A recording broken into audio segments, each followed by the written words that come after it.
Sa ating latest satellite images, makikita po natin wala tayong minomonitor na anumang low pressure area sa loob ng Philippine Area of Responsibility.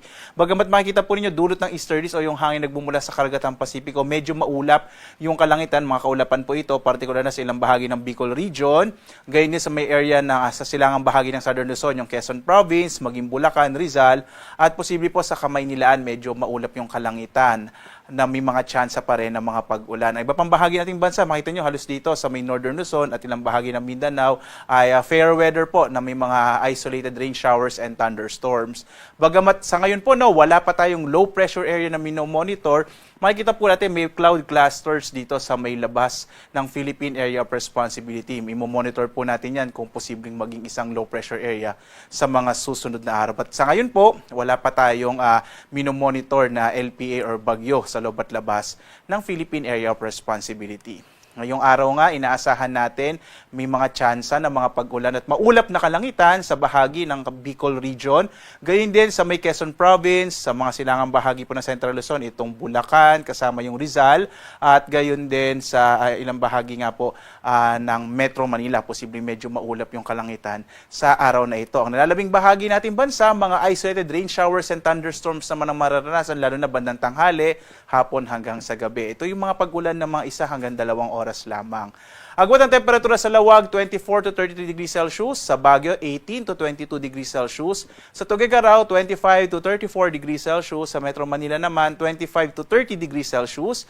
Sa Legazpi, 26 to 32 degrees Celsius. Habang sa Tagaytay, nasa 23 to 30 degrees Celsius.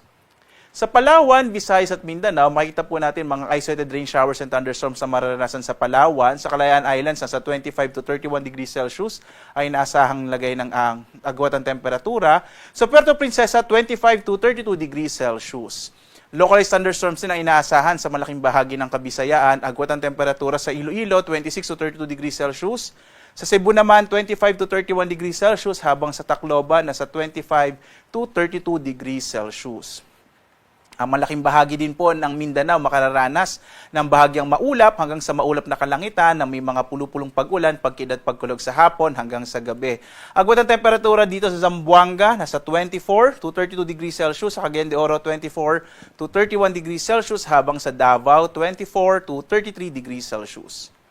Sa lagay naman ng ating karagatan, wala po tayong nakataas na gale warning, banayad hanggang sa katamtaman ang ating inaasahang magiging lagay ng ating mga baybay dagat. Bagamat mag-ingat po kapag may mga thunderstorms, kung minsan nagpapalakas yan ng alon ng karagatan. So mag-ingat po, lalong-lalo na yung mga maliliit na mga bangka at mga sasakyang pandagat.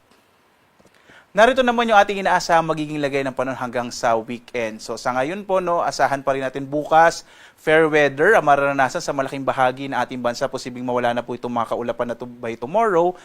Pero posible pa rin yung mga thunderstorms, lalong-lalo na dito sa may silangang bahagi ng ating bansa. Pagdating po ng Huwebes hanggang Sabado, posibleng medyo maging maulap yung kalangitan at malaking tsansa ng mga pag-ulan sa may bahagi ng Northern Luzon dahil posible po itong kaulapan na ito ay kung sakali po mag-develop into a low pressure area, kikilos pa silangan.